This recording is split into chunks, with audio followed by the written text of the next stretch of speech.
میرے وارث کی قسمت بہت اچھی ہے، وہ مسکرا کر اس کو دیکھنے لگیں، جبکہ حیا نے حیرت سے دیکھا۔ بہت پیاری ہو تم، اور بولتی ہوئی اور بھی اچھی لگتی ہو، یقیناً وہ تم سے محبت کرتا ہوگا۔ وہ بولیں تو حیا کو اپنے لہجے پر شرمندگی ہوئی۔ اتنے طنز کے بعد بھی وہ نرمی کا مظاہرہ کر رہی تھی، جبکہ وہ خواہ اوور ہو رہی تھی۔ نہیں، وہ مجھ سے محبت نہیں کرتا، کیونکہ اسے عورت سے ہی نفرت۔ حیا نے ان کی آنکھوں میں دیکھا۔ جھوٹ بولتا ہوگا، تم ہو ہی اتنی پیاری، وہ تمہیں نظر انداز کر ہی نہیں سکتا۔ انہوں نے مسکرا کر کہا۔ در حقیقت اس کی آنکھوں میں وارث کا عکس تھا، اور وہ وارث کی باتیں ہی کرنا چاہتی تھی۔ حیا کا دل خوش سا ہو گیا تھا۔ گمان ہوا ہاں شاید اسے بھی مجھ سے محبت ہو۔ سوچتے ہی دل گدگدا گیا، مگر وہ بہت تنگ کرتے ہیں۔ وہ لاشعوری طور پر شکایت کر گئی، جبکہ وہ ہنسی۔ وہ ایسا ہی ہے، بچپن سے بہت شرارتی، میرے پلو سے چپکا رہتا تھا، مگر پھر بھی مجھے بے حد تنگ کرتا تھا۔ مجھے نہ دیکھ کر غصے سے ڈھونڈتا تھا، اور جب میں مل جاتی تھی تو تنگ کرنے لگ جاتا تھا۔ وہ ہنستے ہوئے بتانے لگی۔ حیا کو یہ سب حقیقت ہی لگی، کیونکہ وہ ایسا ہی تھا۔ کیوں چھوڑ گئیں پھر آپ اسے؟ حیا نے اب کی بار نرمی سے پوچھا تو وہ خاموش ہو گئیں۔ آپ بتائیں مجھے، حیا نے کہا تو انہوں نے اس کی جانب دیکھا۔ کبھی کبھی اپنوں کو بچانے کے لیے اپنوں سے دور ہونا پڑتا ہے۔ وہ بس اتنا ہی بولی۔ کیا مطلب ہے اس بات کا؟ حیا کو کچھ سمجھ نہیں آئی، وہ کہنا کیا چاہتی ہیں۔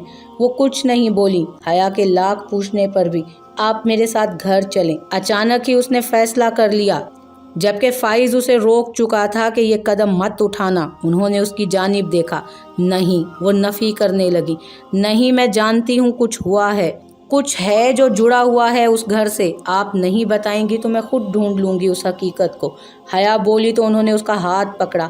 میرے وہاں جاتے ہی حقیقتیں کھلنے لگ جائیں گی، جسے تم سہن نہیں کر پاؤ گی۔ وہ بولی۔ حیا نے نفی کی۔ آپ میرے ساتھ چل رہی ہیں۔ ایک انسان اپنے آپ کو تباہ کر رہا ہے، وہ نفرت کرتا ہے عورت سے۔ کیوں؟ کیا دیکھا ہے اس نے ایسا جو وہ نفرت کرتا ہے؟ کیوں کرتا ہے؟ شراب پی کر ہر رات خود کو مفلوج کرتا ہے، عورت کو بے عزت کر کے وہ فخر محسوس کرتا ہے، کیونکہ اس نے اپنے رشتے کو بے بس پایا۔ اس نے ہی دیکھا تھا۔ وہ سسک اٹھیں، جبکہ حیا ناسمجھی سے انہیں دیکھنے لگی۔ کیا دیکھا تھا اس نے؟ وہ ان سے پوچھنے لگی، مگر وہ خاموش ہو گئیں۔ پلیز خدا کے واسطے مجھے بتائیں کیا ہوا تھا ایسا؟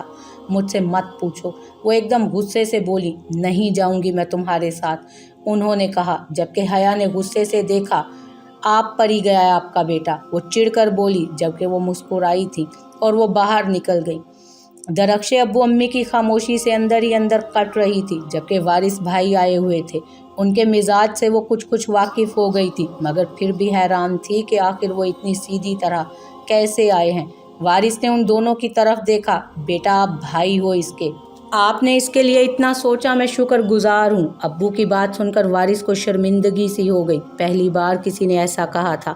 نہیں، آپ پریشان مت ہوں، سب ٹھیک ہو جائے گا۔ اتنا کہہ کر وہ اٹھ گیا۔ بیٹا کھانا کھا کر جانا، امی نے روکا۔ نہیں، میں فی الحال ناشتہ کروں گا، اس نے سنجیدگی سے کہا، اور باہر نکل گیا، جبکہ امی ابو ایک دوسرے کی جانب دیکھنے لگے۔ 4 بجے کون سا ناشتہ کرنا تھا اس نے؟ مگر انہیں وارث کی فکر بھی بہت اچھی لگی تھی۔ درخشے معاملے کو سمجھ کر ایک لمحے کے لیے اس چہرے کو سوچ کر رہ گئی، اور پھر آنکھوں میں آنسو لیے کمرے میں داخل ہوئی۔ ابو نے اس کی جانب دیکھ کر منہ پھیر لیا۔ ابو پلیز ایسا مت کریں، پلیز، اس نے ان کے پاؤں پکڑے۔ امی رونے لگیں، جبکہ معروف کے آنسو خشک ہو گئے تھے۔ کسی کا اپنا تھا، اور اس کے اپنے ہونے کے باوجود اس پر مٹی ڈال چکے تھے۔ ہٹ جا درخشے، تو نے میری پگڑی کو بھرے بازار میں ذلیل کر دیا ہے۔ وہ اس کو پیچھے کرتے چلے گئے، جبکہ وہ سسکیاں بھرتی رہ گئی۔ بھابھی، میں آ جاؤں؟ فائز کی آواز پر حیا اس سے پہلے کہ بولتی، وارث جو مووی دیکھنے میں مگن تھا ٹک ٹکا سا جواب دے گیا۔ نہیں، اس نے کہا تو فائز باہر ہی رک گیا، جبکہ حیا گڑبڑائی۔ آ جاؤ فائز، اس نے کہا تو وارث ہنسنے لگا۔ وہ آپ سے اس فائل پر سگنیچر لینے تھے، اس نے کہا، اور فائل اس کی جانب بڑھائی، جبکہ حیا نے اسے بیٹھنے کے لیے کہا۔ وہ پہلی بار اس کے کمرے میں آیا تھا۔ اس نے روم فریزر سے ٹن نکال کر اس کے آگے کیا۔ لو، اب کمرے میں آئے مہمان کو بھی کچھ کھلایا پلایا جاتا ہے، وارث نے ٹی وی کی طرف دیکھتے ہوئے کہا، تو فائز کا کین پکڑتا ہاتھ رک سا گیا۔ حیا نے گھور کر وارث کی جانب دیکھا۔ तुम लो, जानते तो हो इन्हें, उसने कहा और फाइल की जानिब देखा। हया, वैसे अपनी बहन की शादी में तुम्हें फाइज को इनवाइट करना चाहिए। वो कॉफ़ी का मग लबों से लगाता फाइज को घूर कर बोला, जबकि दूसरी जानिब फाइज ने चौंक कर सर उठाया। मगर शादी अभी तो कुछ भी नहीं हुआ। हया नासमझी से उसकी जानिब देखने लगी। उसकी कारिस्तानी का हया को अब पता चल रहा था। बहरहाल मैंने सब तय कर लिया है, अगले जुमे निकाह है दरख्शे का अरहम से, वारिस ने कहा, जबकि फाइज अचानक खड़ा हो गया। दिमाग ठीक है अरहम? जानते भी हो कि वो कैसा इंसान है? उसके अचानक बोलने पर हया ने उसकी जानिब देखा, जबकि वारिस हंसा। क्यों भाई टिड्डे, तुझे क्यों लग रही है इतनी? मेरी मर्जी, मेरी साली है, वारिस ने सुकून से कहा, जबकि फाइज ने खून का घूंट भरा। भाभी, आप नहीं जानती, अरहम बेहद फजूल इंसान है दरख्शे के लिए। फाइज बगैर खुद पर तवज्जो दिए हया को बताने लगा। हया कुछ नहीं बोली। अच्छा, तो कौन 30 मार खान पैदा हुआ है मेरी साली के लिए? मुझे भी तो इल्म हो। वो जताती नज़रों से उसे देखते हुए खड़ा हुआ। फाइज ने दांत भींचे। तू करेगा? वारिस ने उसकी आंखों में देखते हुए जताया, जबकि हया उन दोनों को मुकाबिल खड़ा देख रही थी। बोल ना। अपनी माँ की गोद से निकला नहीं और चला है आशिकी लड़ाने। उसका मुंह झटक कर वो तंज करता उसका छोड़ा हुआ कैन खुद पीने लगा, जबकि फाइज के वजूद में दरख्शे और अरहम को सोच कर ही आग लग गई थी। हाँ, मैं करूँगा, वो बोला तो लहजा मजबूत था। लो, वारिस मजाक उड़ाता हुआ हंसा। वारिस, क्या कर रहे हैं आप? हया को उसकी बेतुकी हरकतें समझ नहीं आ रही थीं। अब मैंने कौन सा इसमें मैथ घुसा दिया जो तुम्हारी समझ में नहीं आ रहा? सीधी सी बात है, दरख्शे और अरहम का मैंने रिश्ता फाइनल कर दिया है और अगले जुमे शादी है, उसने शाने उचकाकर फैसला दिया। तुम किसी की जिंदगी अपनी मर्जी से नहीं चला सकते और मैं तुम्हें उस पर मर्जी चलाने भी नहीं दूंगा। तो कैसे चलाओगे? हाँ, दूर रखो अपने घटिया दोस्त को दरख्शे से, फाइज गुस्से से कहता बाहर निकलने लगा। मुझे तुम्हारे फड़कने से कोई फर्क नहीं पड़ रहा। इज्जत से अपनी माँ को लेकर जाओ, वरना तुम्हें मुंह लगाया ही किसने था? वारिस ने मज़े से कहा तो फाइज उसे दिल में गालियां बकता बाहर निकल गया, जबकि हया मुंह खोले वारिस की जानिब देख रही थी, जो उसे विंक दे रहा था। मैं इस वक्त खुद को रिश्ते कराने वाली बाई महसूस कर रहा हूँ। क्या ख्याल है, तुम्हें ऐसा लगता है? वो खुद पर हंसता हया की जानिब देखने लगा। मैं फ़िलहाल आपकी इस गेम को समझना चाहती हूँ, हया ने कहा, जबकि वारिस ने नफ़ी किया। क्या ज़रूरत है? बस तुम फीस पे तवज्जो दो, बाकी काम तो होते रहेंगे। उसने दांत निकाले, जबकि हया ने सर थाम लिया। वो तो थक गई थी उसकी वक्त बेवक्त की फरमाइश से। तभी फाइल खोलकर बैठ गई। ठीक है, मैं चला जाता हूँ किसी कोठे पर, वारिस ने उसकी लाताल्लुकी देखते हुए आराम से कहा और ड्रेसेस की तरफ बढ़ने लगा, जबकि हया जल्दी से उठी। दिल तो करता है कि तकिया रखकर मार दूं आपको, इतने बड़े ड्रामे हैं आप। उसको घूरती हुई वो उसकी मंशा पूरी करने को ड्रेसिंग रूम में चली गई, जबकि वारिस अपनी कामयाबी पर मुस्कुराकर बेड पर लेट गया। हया सफ़ेद नाइटी ड्रेस में बाहर निकली तो वारिस के देखने के अंदाज पर हया मुस्कुराई, जबकि उसकी माँ की बात भी उसे याद आई। अब उसे लग रहा था कि वारिस उसकी तरफ माइल होने लगा है। बदरू लग रही हो। उसकी आंखों में उतरता सुकून वो कहाँ बर्दाश्त कर सकता था। काश वो उसका सर फाड़ देती। वो सिर्फ सोच सकी।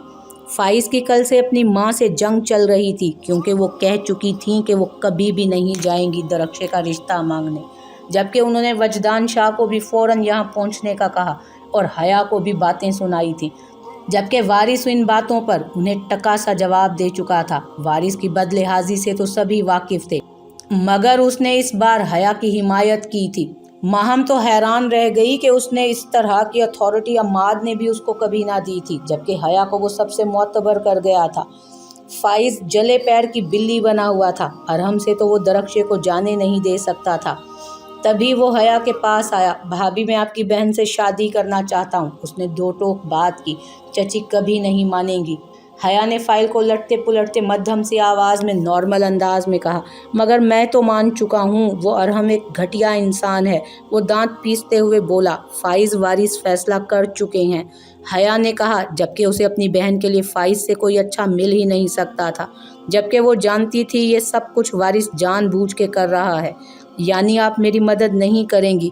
उसने उसकी जानिब देखा।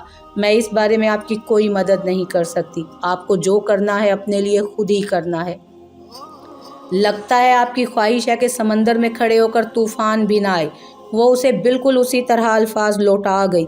جبکہ فائز نے بے سکونی سے مزید 2 دن گزارے۔ فائز کو لگا کہ اگر آج وہ کچھ نہ کر سکا تو خود ہی مر جائے گا۔ اس نے اپنی ماں کی جانب دیکھا اور ان کے ہی ہاتھ سے چھری لے کر اپنی کلائی پر پھیرنی چاہی، جبکہ انہوں نے دل تھام کر اسے اس عمل سے روکا۔ آپ کو میں عزیز ہوں تو جائیں درخشے کا رشتہ لے کر، ورنہ کاٹ ڈالوں گا میں اپنے آپ کو۔ اس نے پھر سے کلائی پر چھری رکھی۔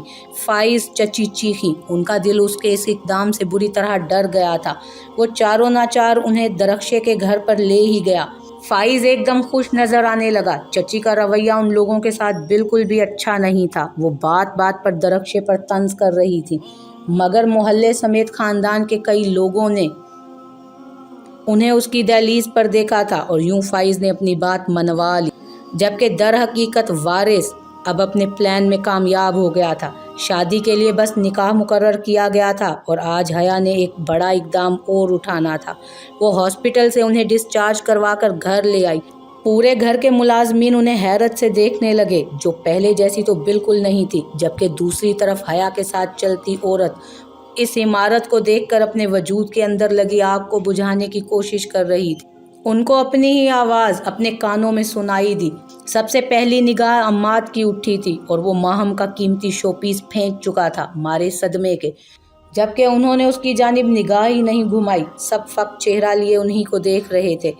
حیا یہ وارث اچانک ہی کمرے سے نکل آیا اور جہاں تھا وہیں تھم سا گیا۔ اپنے سامنے انہیں دیکھ کر وہ ساکت ہی رہ گیا تھا۔ اس نے ایک نظر حیا کی جانب دیکھا، جبکہ سب کی نظریں ہی وارث پر تھیں۔ وارث بے حد سنجیدگی سے حیا کی طرف دیکھتا رہا۔ یہ یہیں رہیں گی؟ حیا مضبوط لہجے میں بولی۔ تمہارا دماغ تو خراب نہیں ہو گیا؟ چچی آگے بڑھی۔ یہ عورت اس گھر کی عزت پر داغ لگا کر نکل گئی تھی اور اب نہ جانے کس کوڑے پر سے اٹھا لائی ہو انہیں۔ تائی بھی بولی، میں چاہوں تو آپ لوگوں کو بھی یہاں سے نکال سکتی ہوں۔ حیا نے دانت بھینچ کر ان دونوں کو دیکھا۔ دیکھ رہے ہو وارث اس کی زبان درازی؟ چچی چیخیں۔ کس کو نکالو گی حیا؟ وہ بولا تو جیسے سر سے پاؤں تک انداز ہی بدلا ہوا تھا اس کا، گویا وہ پہلے روز کی طرح اجنبی ہو۔ شکر ہے اس شرابی کو یاد آیا کہ یہ کیا تھا۔ عماد نے ماہم کے کان میں سرگوشی کی۔ اب دیکھو تماشا، اس نے سکون سے کہا، جبکہ ماہم نے کوئی جواب نہیں دیا۔ وارث، میں آپ کو اکیلے میں سمجھاتی ہوں، رک جاؤ۔ وہ ہاتھ اٹھا کر بولا، نکالو اسے باہر یہاں سے۔ اس نے اپنی ماں کی طرف ایک نظر بھی نہیں دیکھا تھا، جبکہ حیا نے حیرت سے اس کی جانب دیکھا۔ وارث، آپ کی ماں ہے یہ۔ حیا نے اس کا ہاتھ پکڑا، جبکہ وارث نے اس کا ہاتھ جھٹک کر اس کا منہ دبوچ لیا۔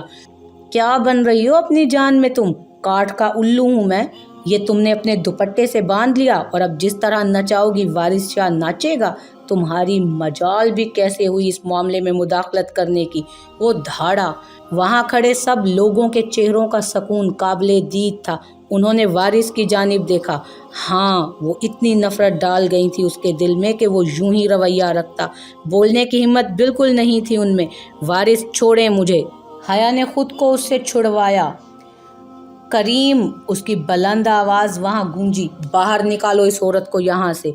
اس نے ایک نگاہ بھی ان پر ڈالنا ضروری نہ سمجھا، جبکہ حیا نے دوڑ کر اس کی طرف کریم کو دیکھا۔ رک جاؤ کریم، اس نے کریم کو گھورا۔ تمہیں تنخواہ میں دیتی ہوں اور یہ میرا حکم ہے کہ آج کے بعد تم ان کے قریب بھی نہیں آؤ گے، وہ بولی، جبکہ وارث طنزیہ مسکرایا اور بنا کسی لحاظ کے کھینچ کر حیا کے منہ پہ تھپڑ مارا۔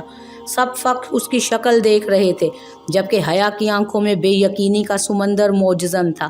وہ وارث کو دیکھ رہی تھی، ایسے گویا وہ ہار گئی ہو۔ کیا کر رہے ہو بیٹا؟ بالآخر انہی کو بولنا پڑا، جبکہ وارث نے انہیں دور دھکا دیا۔ اپنی زبان سے میرے لیے ایک لفظ نہیں بولنا، ورنہ زبان کھینچ دوں گا۔ میں نے نہیں بات کی نا تم سے تو میرے منہ مت لگو۔ اور تم، اس نے حیا کی بے یقین آنکھوں میں دیکھا، تم نے ثابت کر دیا عورت کی اوقات 2 ٹکے کی ہی تھی اور اتنی ہی ہے۔ یہ گھر، یہ جائیداد، یہ کمپنی صرف وارث شاہ کی ہے، سمجھی تم؟ 4 دن تم سے اچھے سے بات کر لی تو تم یہ سمجھ رہی ہو کہ میرے سر پر تمہاری عاشقی کا بھوت سوار ہو گیا ہے؟ تو حیا بی بی، ایسا کچھ نہیں ہے۔ کوئی نہیں جان سکتا تھا کہ اس وقت اس نازک لڑکی کے دل کتنے ٹکڑوں میں تقسیم ہوا تھا۔ वो वारिस को देखती रही। चारों जानिब जैसे सन्नाटा था। ये यहीं रहेंगी, जिसको मसला है वो यहाँ से जा सकता है, उसने आहिस्तगी से कहा और वहाँ से उनका हाथ थाम कर चली गई। जबकि उन्होंने उसकी जानिब देखा जो उन्हें उन्हीं के रूम में लेकर आई थी। जबकि वारिस बाहर लाउंज की हर चीज़ को तहस नहस करके वहाँ से निकल चुका था। क्यों कर रही हो ये सब मेरे लिए? अपना घर क्यों बर्बाद कर रही हो? उसकी स्पार्ट चेहरे पर आंसू देखकर वो बोली थी, मुझे यहाँ किसी की भी हमदर्दी नहीं चाहिए। हाँ, अलबत्ता अगर आप मुझ पर एहसान करना चाहती हैं तो मुझे उस हकीकत का बता दें जो मुझसे पोशीदा रखे हुए हैं आप, उसने संजीदगी से कहा, जबकि वो बेतासुर चेहरे से अपनी आंख से बहते आंसू साफ कर गई। थप्पड़ उसकी आंख पर लगने के बाइस उसकी आंख सुर्ख होकर सूज चुकी थी, जबकि मुसलसल आंख से पानी निकल रहा था। उन्हें उस लड़की पर काफ़ी तरस आया। वो गहरा सांस लेकर बोली, आलमगीर साहब ने काफ़ी बड़ी उम्र में शादी की थी। उनके भतीजे मेरी उम्र के थे। वो लोग चाहते नहीं थे कि आलमगीर साहब शादी करें, क्योंकि सबको कमाने की मशीन जो मिली हुई थी। मैं एक गरीब घराने की लड़की थी और अपने कज़न से बहुत प्यार करती थी। आलमगीर से शादी भी नहीं करना चाहती थी, मगर अब्बा जान उनकी शान शौकत से बेहद मुतासिर थे। तभी ज़बरदस्ती मेरी इनसे शादी कर दी गई। मगर मेरा ताल्लुक़ कासिम से किसी तरह ख़त्म नहीं हुआ। ना ही आलमगीर साहब को मैं अपनी मोहब्बत दे सकी। मगर यहाँ आकर मैं अजब भंवर में फंस गई थी। ऐसा भंवर जिसने पहले मुझे मेरे ही जाल में फंसा कर मात दी। हम बहुत प्यार करते थे एक दूसरे से। आलमगीर साहब ये नहीं जानते थे। वो शादी के कुछ दिन बाद अपनी रूटीन पर आ गए और मैं दिल के हाथों मजबूर होकर बेईमानी पर उतर आई। मैंने कासिम से ताल्लुक़ ख़त्म नहीं किया। आलमगीर साहब ने मुझसे कभी जवाब तलबी नहीं की कि मैं कहाँ जाती हूँ और कहाँ नहीं, और जल्द ही वारिस हो गया। वो मुस्कुराई। वो बहुत अच्छा लगता था मुझे। वो बहुत ही ज़्यादा खूबसूरत था। मैं वारिस के पीछे इतनी दीवानी हुई कि कासिम को भूलने लगी, जबकि वो बहुत गुस्सा करता था। मगर मुझे तो वारिस के सिवा कुछ दिखाई नहीं देता था। वो था ही इतना अच्छा। वो मुस्कुराई फिर से। फिर एक दिन वो घर आ गया। मैं घबरा गई। मैंने उसे वहाँ से भगाना चाहा तो अम्माद ने देख लिया। वो शुरू से ही मुझे अजीब नज़रों से देखता था, मगर मैंने कभी तवज्जो नहीं दी। और इसके बाद अम्माद ने मुझे जिच करना शुरू कर दिया और वक्त गुजरता गया। वो मुझे तंग करना नहीं छोड़ता था, जबकि वारिस भी बड़ा हो रहा था और कासिम अलग मुझ पर बोझ डाल रहा था। मैं फंस सी गई थी। ऐसा नहीं था कि मैं उससे प्यार नहीं करती थी, मगर मैं वारिस की वजह से बंध सी गई थी। एक दिन अम्माद ने मेरा दुपट्टा खींचा और मेरे साथ बदतमीज़ी की कोशिश की। मैं घबरा गई, जबकि उसने मुझे कासिम के ताने दिए कि वो आलमगीर को सब बता देगा। मैं उसकी ये हरकत छुपा गई, जबकि वो शेर होने लगा। आलमगीर साहब ने कंपनी एक दिन मेरे नाम कर दी। जब घर में ये खबर फैली तो सबको आग लग गई, क्योंकि कंपनी में से वो सब अपना हिस्सा चाहते थे। कासिम का अलग दबाव बढ़ने लगा। वो मुझसे कोई दुरुस्त जवाब चाहता था। दूसरी तरफ अम्माद ने गोया मेरा जीना हराम कर दिया। एक दिन उसने मुझसे फिर ज़बरदस्ती करने की कोशिश की और मैंने आलमगीर साहब को सब बता दिया तो वो हंस दिए। उन्होंने मेरी बात को संजीदा ही नहीं लिया।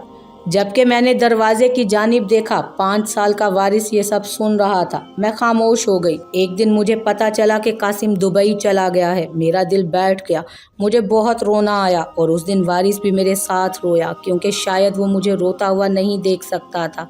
मगर मैं गुस्से में थी। मैंने झटक दिया उसे। वो मुझसे लिपट कर मज़ीद रो दिया और मैं भी रो दी। वो क्या जानता था कि मैं क्यों रो रही हूँ और किस गम में रो रही हूँ। मैं खामोश रहने लगी। कासिम का दुख मुझे बेचैन कर गया था और कुछ ही दिन बाद अम्माद मेरे कमरे में घुस गया। मैं गुस्से से बोलने लगी, मगर उसने मुझे पकड़ लिया। वो मेरे कान में कासिम के मुतालिक बकवास कर रहा था, जबकि मुझे आलमगीर को बताने की धमकियां भी देने लगा। एक तरफ से तो मुझे आसरा ख़त्म हो गया था।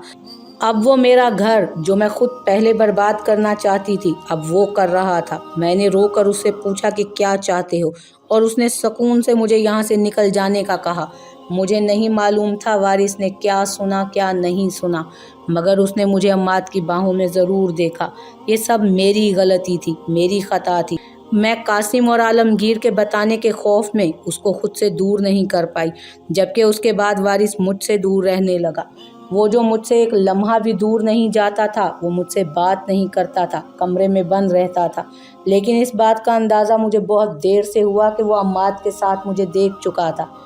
अम्माद ने जैसे मुझ पर जिंदगी तंग कर दी और वारिस के जाते ही सब घर वालों ने। आलमगीर 3 दिन के लिए शहर से बाहर गए तो अम्माद फिर मेरे कमरे में आ धमका। वो तभी आता था जब आलमगीर साहब चले जाते थे। मैंने उसकी मिन्नत की मगर उसने मुझे फिर वही धमकी देना शुरू कर दी और कुछ तस्वीरें भी दिखाईं जो कि मैं उसी घर में खड़ी कासिम से बात कर रही थी उस वक्त ली गई थी। मैं सख्त परेशान हो उठी क्योंकि आलमगीर साहब को मालूम हो तो वो न जाने क्या करते मेरे साथ। इस घर से जल्द अज जल्द अपना बोरिया बिस्तर बांधो और निकलो और ये कंपनी मेरे नाम करो। अम्माद ने फिर वही रट लगा ली। मैंने उसके बाद चंद दिन अपनी ज़ोर ज़बरदस्ती वहाँ गुजारे जबकि अम्माद ने गोया ठान ली थी मुझे निकालने की। अपनी कंपनी मैंने वारिस के नाम कर दी। वो छोटा था मगर फिर भी मैंने वारिस के नाम कर दिया सब कुछ। मैं लफ्ज़ों में बयान नहीं कर सकती वो मेरे साथ क्या करना चाहता था। अपनी इज्जत को बचाने की खातिर, वारिस की खातिर और कहीं कहीं आलमगीर साहब के खौफ से मैं एक दिन उस घर से भाग गई। उस दिन वारिस बहुत दिनों बाद मुझसे पूछ रहा था। मेरा दिल किया अपने सीने में भींच लूं अपने बेटे को, मगर चोर तो असल मेरे अंदर था। अगर ना होता तो मैं ना डरती। मैं उस बच्चे की पुकार को रद्द करती भाग गई मैं। ये मेरा किया धरा है। उसकी इंतहाई नफ़रत मेरे साथ बजा है।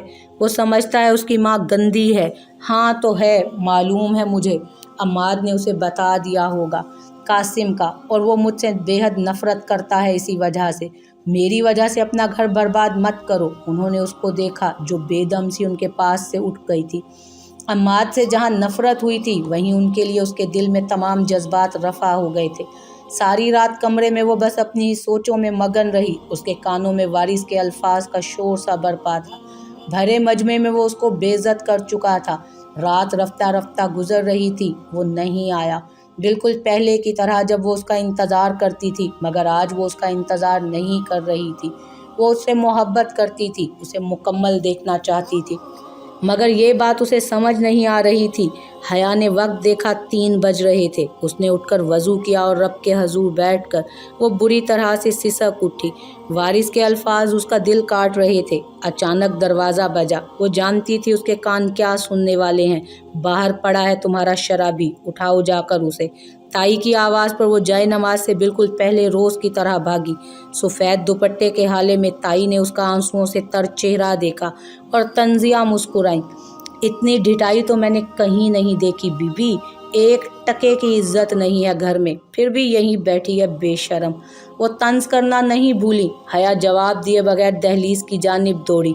वारिस का चेहरा थाम लिया। वारिस, वो उसको अपने अंदर समो लेना चाहती थी, मगर वारिस उसका लम्स उसकी खुशबू पाते ही झटक कर उसको दूर कर गया।